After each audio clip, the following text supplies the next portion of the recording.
নমস্কার বন্ধুরা, village food unique কিচেনে আপনাদের সবাইকে স্বাগত। আজকে আমি একটা সাধারণ জিনিস দিয়ে অসাধারণ রেসিপি বানাবো। আপনারা পুরো ভিডিওটা দেখুন, আশা করছি আপনাদের ভালো লাগবে। যেসব বন্ধুরা নতুন আমার চ্যানেলে প্রথম আজ ভিডিও দেখছেন তাদের অনুরোধ আমার চ্যানেলটা সাবস্ক্রাইব করে প্লিজ পাশে থাকুন। তো দেখুন বন্ধুরা, এখানে আমি কিছু লাল শাক নিয়েছি।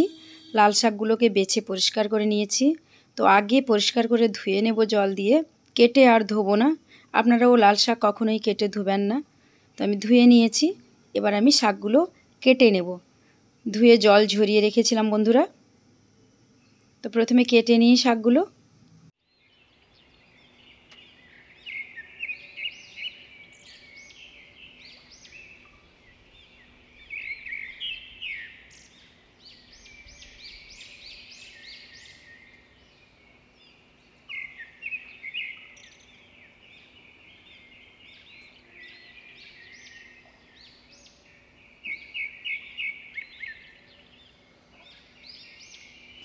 শাকগুলো ভীষণ নরম বন্ধুরা।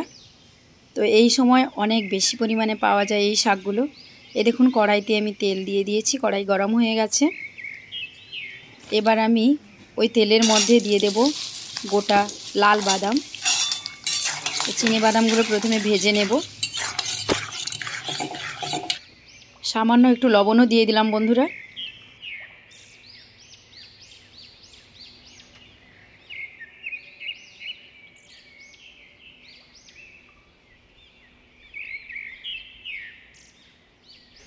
বাদাম ভাজা হয়ে গেছে বন্ধুরা, দেখুন লাল লাল করে তুলে নিয়েছি। এবার আমি কিছুটা পোস্ত নিচ্ছি। এরকম একটা ছাঁকনিতে করে নিয়েছি, তেলের ওপরে রেখে ভেজে নিচ্ছি। তো একটু বেশি পরিমাণে তেল দিয়ে ভাজলে হতো, আমি অল্প পরিমাণে তেলের মধ্যে রেখে ভেজে নিচ্ছি। দেখুন, একটু চামচ দিয়ে নাড়িয়ে নিচ্ছি। এইভাবে ভেজে নিলে পোস্তটা আর তেলের মধ্যে পুড়ে যাওয়ার ভয় থাকে না, নষ্ট হওয়ার ভয় নেই। ভাজা হয়ে গেছে। খুব কড়া করে কিন্তু কখনো পোস্ত ভাজবেন না, টেস্ট থাকে না। তো তেল থেকে ছেঁকে নিলাম। এবার ওই তেলের মধ্যে আমি দিয়ে দিলাম দুটো গোটা শুকনো লঙ্কা ভেজে নিয়েছি। এবার কয়েকটা বড়ি দিয়ে দিচ্ছি। এগুলো বিউলির ডালের বড়ি, বড়িগুলো বাড়িতেই দেওয়া। তো লাল লাল করে ভেজে তুলে নিলাম।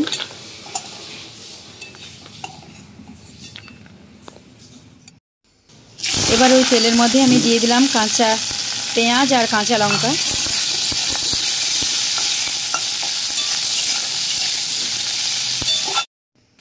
এবার আমি কেটে রাখা শাক তুলে দিচ্ছি বন্ধুরা। পেঁয়াজ আর লঙ্কা ভাজা হয়ে গেছে।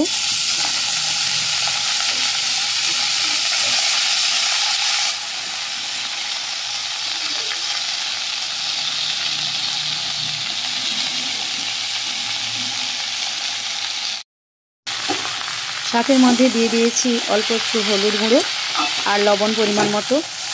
যে কোনো শাক ভাজলে অবশ্যই হলুদের গুঁড়ো দিয়েই আমি ভাজি, এতে কোনো জার্ম থাকলে নষ্ট হয়ে যায়। তো ঢাকা চাপা দিয়ে সেদ্ধ করে নিচ্ছি শাক। খুব সুন্দরভাবে সেদ্ধ হয়ে গেছে দেখুন বন্ধুরা।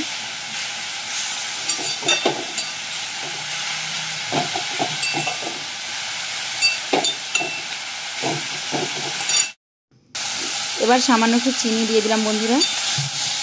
অল্প একটু চিনি দিয়ে দিলে বেশ মিষ্টি মিষ্টি লাগে, খেতে খুব ভালো লাগে, আর শাক আরও বেশি নরমও হয়ে যায়।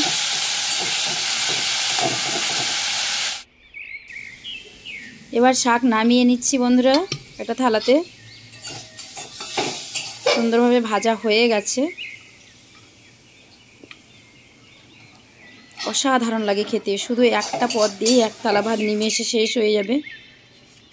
আপনারা একবার ট্রাই করে দেখুন। এবার আমি ভেজে রাখা পোস্ত উপর থেকে ছড়িয়ে দিচ্ছি। পরিবেশনের সময় দেখতেও খুব সুন্দর লাগবে আর খেতে তো অসাধারণ লাগবে। উপর থেকে বাদাম ভাজা দিয়ে দেব আর গোটা বড়ি ভাজা, সব কিছু ওপর থেকে আমি দিয়ে দেব। দেখুন দেখতে কতটা সুন্দর লাগছে। আর সবগুলো খাওয়ার সময় পাতে একসঙ্গে মাখিয়ে খেলে অসম্ভব ভালো লাগে। এই যে দেখুন, সব কিছু মিশিয়ে নিচ্ছি। এবার পরিবেশন করব। গরম ভাতে আর কিচ্ছু লাগবে না। একবার গরমে এই রেসিপিটি ট্রাই করে দেখুন, আশা করছি আপনাদের বেশ ভালোই লাগবে। তো দেখা হচ্ছে নেক্সট ভিডিওতে। আপনারা সবাই খুব ভালো থাকুন, সাবধানে থাকুন। এই গরমে হালকা রান্না করে খান।